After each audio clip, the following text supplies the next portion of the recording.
గుజరాత్ అహ్మదాబాద్ లో విమానం కూలింది. ప్రమాద సమయంలో విమానంలో 242 మంది ప్రయాణికులున్నారు. చెట్టును ఢీకొట్టి జనావాసాలపై ఎయిర్ ఇండియా విమానం కుప్పకూలింది. అహ్మదాబాద్ నుంచి లండన్ వెళ్తుండగా ఈ ప్రమాదం జరిగింది.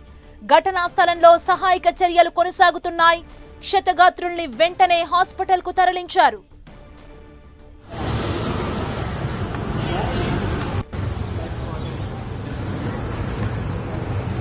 విమాన ప్రమాదానికి సంబంధించి తాజా సమాచారం మా ప్రతినిధి గోపి అందిస్తారు.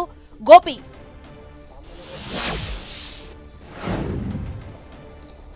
ఘోరమైన ప్రమాదం జరిగిందని చెప్పుకోవచ్చు. అహ్మదాబాద్ నుంచి లండన్కు వెళ్తున్న ఎయిర్ ఇండియాకు సంబంధించిన బోయింగ్ ఫ్లైట్ ఒక్కసారిగా కుప్పకూలడం జరిగింది.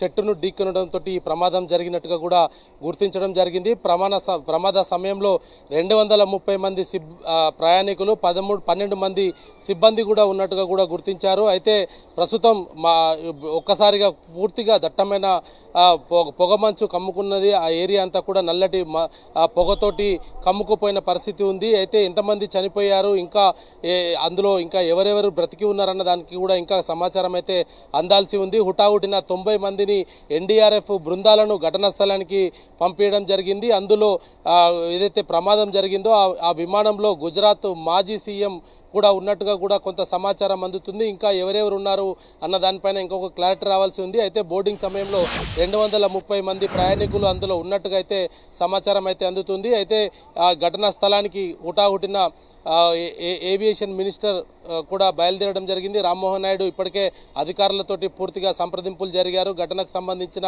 తీరు కూడా అడిగి తెలుసుకోవడం జరిగింది. గుజరాత్ సీఎం తోటి ఇటు హోంమంత్రి అమిత్ షా కూడా మాట్లాడడం జరిగింది. అయితే దాదాపు 8 ఫైర్ ఇంజన్లు కూడా ప్రస్తుతం విమాన మంటలను ఆర్పే ప్రయత్నం అయితే చేస్తున్న పరిస్థితి ఉంది.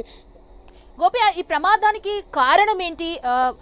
ఏం చెబుతున్నారు? ప్రాథమికంగా ఒక నిర్ధారణకు ఏమన్నా రావడం జరిగిందా విమాన ప్రమాదానికి సంబంధించి?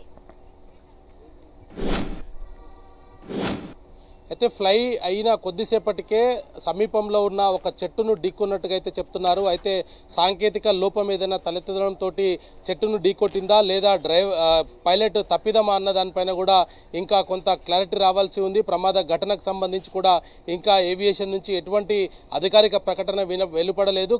కేవలం ఎయిర్ ఇండియాకు చెందిన 787 బోయింగ్ విమానం అనేది మాత్రమే గుర్తించడం జరిగింది.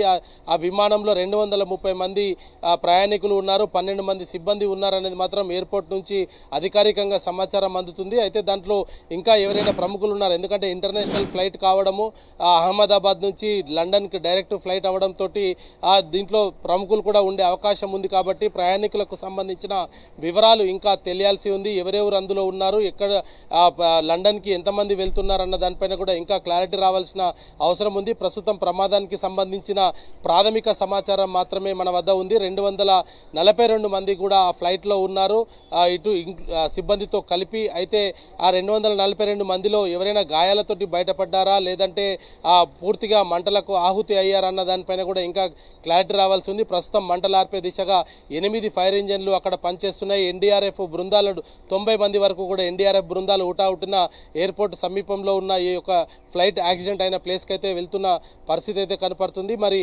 ఇంకా పూర్తి వివరాలు అయితే ప్రస్తుతం తెలియాల్సి ఉంది. కానీ ఘోరమైన ప్రమాదం, దీంట్లో మృతుల సంఖ్య చాలా పెరిగే అవకాశం కనపడుతుంది. 242 మందిలో అంటే విమానం ఒక్కసారిగా కుప్పకూలిపోవడం, ఫ్లై అయ్యే టైంలో ప్రతి ఒక్కరు కూడా సీట్ బెల్ట్ పెట్టుకుని ఉంటారు. కాబట్టి దీనికి సంబంధించి కూడా ఇంకా ఒక క్లారిటీ రావాల్సి ఉంది. ఫ్లయింగ్ అప్పుడు తర్వాత ల్యాండింగ్ అప్పుడు కూడా 2 సార్లు కూడా సీట్ బెల్ట్ తోటే ఉంటారు. ఖచ్చితంగా వాళ్ళకి ఈ ప్రమాదానికి సంబంధించి తేరుకునే లోపే ఈ యొక్క మంటల ఆహుతి అయ్యే ప్రమాదం ఉంటుంది. కాబట్టి మృతుల సంఖ్య ఖచ్చితంగా పెరిగే అవకాశాలు ఉన్నాయి. ఇటు సిబ్బంది అదేవిధంగా ప్రయాణికులు అందరూ కూడా చనిపోయారా లేదా ఇంకా ఎవరైనా అందులో ప్రాణాలతోటి బయటపడ్డారన్న దానికి ఇంకా అధికారికంగా కొంత సమాచారం అయితే రావాలి. ప్రస్తుతం ఘటనా స్థలంలో ఉన్న అన్ని రకాల సోర్సెస్ని వినియోగించుకుంటున్నారు.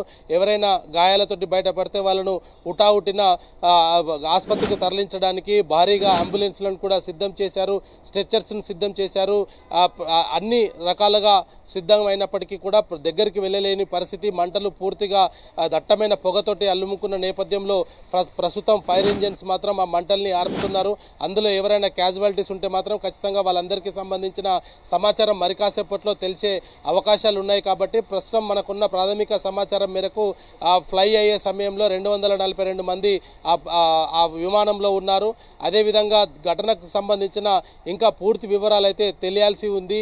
ఆ కాక్పిట్కి సంబంధించి కావచ్చు, అదేవిధంగా ఫ్లై అయ్యే సమయంలో ఎయిర్పోర్ట్ అథారిటీ తోటి వాళ్ళు ఏం మాట్లాడారు, పైలట్ ఎటువంటి పరిస్థితుల్లో అది ఢీకొనడం జరిగింది, ఆ ఫ్లైట్ క్లాష్ అవ్వడానికి గల కారణాల పైన కూడా ఇంకా కొంత సమాచారం అయితే తెలియాలి. అయితే హుటాహుటిన గుజరాత్ ప్రభుత్వం మాత్రం అన్ని రకాల సహాయ చర్యలు చేపట్టే దిశగా ప్రతి ఒక్క విభాగాలను మాత్రం అక్కడికి పంపిస్తున్న పరిస్థితి ఉంది. క్షతగాత్రులకు సంబంధించి ఎవరైనా ఉంటే కనుక వాళ్ళను సమీప ఆసుపత్రికి తరలించాలి. సమీప ఆసుపత్రులకు కూడా ఇప్పటికే ప్రభుత్వం కొన్ని సూచనలు చేయడం జరిగింది. క్యాజువాలిటీస్ని తీసుకువచ్చే నేపథ్యంలో వారికి పూర్తిగా అన్ని రకాల వైద్య సదుపాయాలు అందుబాటులో ఉంచుకోవాలి. వాళ్ళను ఇమ్మీడియట్గా ఎమర్జెన్సీ మెడిసిన్స్, ఎమర్జెన్సీకి సంబంధించిన ప్రతి ఎక్విప్మెంట్ కూడా దగ్గర ఉంచుకోవాల్సిందిగా కూడా సమీపంలో ఉన్న ఆసుపత్రులకు కూడా కొన్ని సూచనలు చేశారు. ఫైర్ ఇంజిన్స్ అక్కడికి చేరుకుంటున్నాయి.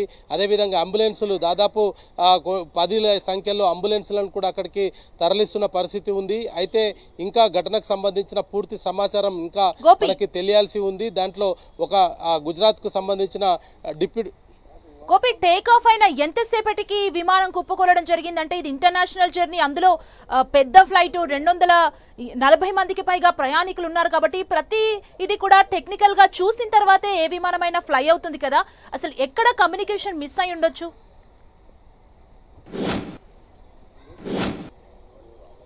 రైట్, దానికి సంబంధించిన ఇంకా సమాచారం అయితే తెలియాల్సి ఉంది. ఏదైనా ఫ్లై అయ్యే టైంలో ఏదైనా పక్షి అడ్డు వచ్చిందా, లేదా ఇంకా ఏదైనా టెక్నికల్ లోపంతో అదొక విమానం క్లాష్ అయిందా అనే దానిపైన కూడా ఇంకా మనకు ఒక సమాచారం అయితే అందాల్సిన అవసరం అయితే ఉంది. ఎందుకంటే ఈ భారీ ప్రమాదం అని చెప్పుకోవచ్చు. విమానంలో 242 మందితో వెళ్తున్న విమానం టేక్ ఆఫ్ అయిన నిమిషాల్లోనే కుప్పకూలిపోవడం, అంటే ఎయిర్పోర్టు మనం స్క్రీన్ పైన జరిగే విజువల్స్లను కూడా చూడొచ్చు. ఎయిర్పోర్టు గోడను ఆనుకొని ఆ యొక్క ప్రమాదం జరిగినట్టుగా తెలుస్తుంది. కాబట్టి దీని సమీపంలో అంటే టేకాఫ్ అయిన కొద్ది నిమిషాల్లోనే ఈ యొక్క ప్రమాదం జరిగినట్టుగా అయితే మనం చూడొచ్చు. మరి దీంట్లో విజయ్ రూపాని ఇతర ప్రముఖులు కూడా ఉన్నట్టుగా అయితే మనకు కొంత సమాచారం అందుతుంది. గోపి మీరు ఒక 1 మినిట్ హోల్డ్లో ఉండండి. మనం 10 టీవీ స్క్రీన్ మీద ఎక్స్క్లూజివ్ గా విమాన ప్రమాదానికి సంబంధించిన విజువల్స్ ని చూస్తున్నాం. ఆ ప్రాంతం అంతా దట్టమైన పొగలు అలుముకున్న సిచ్యువేషన్ కనబడుతోంది. జనావాసాల మీదనే ఆ విమానం కూలిపోయినట్టుగా మనకు క్లియర్ గా అర్థమవుతుంది. చూస్తున్నాం అక్కడ ఒక బిల్డింగ్ కనబడుతుంది, మొత్తం అక్కడ పొగతో కమ్ముకున్న దృశ్యాన్ని మనం చూస్తున్నాం. ఫైర్ ఇంజిన్ అక్కడికి చేరుకుంది, మంటలు ఆర్పేందుకు ప్రయత్నం చేస్తుంది. క్షతగాత్రులు ఎవరైనా ఉన్నారా, ఉంటే వారందరినీ ఇమ్మీడియట్ గా తరలించేందుకు అన్ని టీమ్స్ కూడా అక్కడ రెస్క్యూ ఆపరేషన్ ని కొనసాగిస్తున్న దృశ్యాలను మనం చూస్తున్నాం.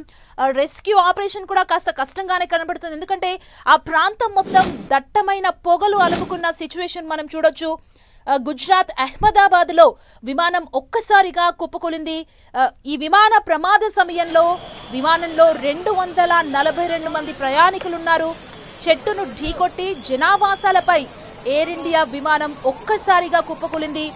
ఫైర్ ఫైటర్స్ అక్కడికి చేరుకున్నారు, మనం చూడొచ్చు. క్షతగాత్రుల్ని రక్షించే ప్రయత్నం చేస్తున్నారు. వారిని ఇమీడియట్ గా హాస్పిటల్ కి తరలించే ప్రయత్నం ప్రస్తుతం అక్కడ కొనసాగుతుంది. ఆ ప్రాంతం మొత్తం దట్టమైన పొగ అలుముకున్న విజువల్స్ మనం చూస్తున్నాం. అహ్మద్